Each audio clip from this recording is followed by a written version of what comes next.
বিভিন্ন ধরনের পাখি এখানে আছে। এখানে হলো রোলার কোস্টার, এখানে কিছু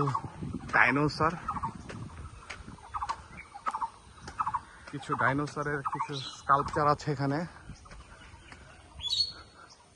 ক্যাটারপিলার রাইড এটা। ওই হলো দূরে বরফের দেশ, এটার মধ্যে কিছু একটা আছে বোধহয়, আইস টাইস কিছু একটা, আইসি হাউস। এটা হলো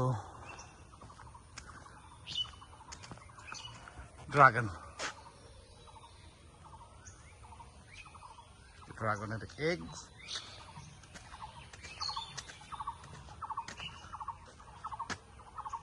সুন্দর।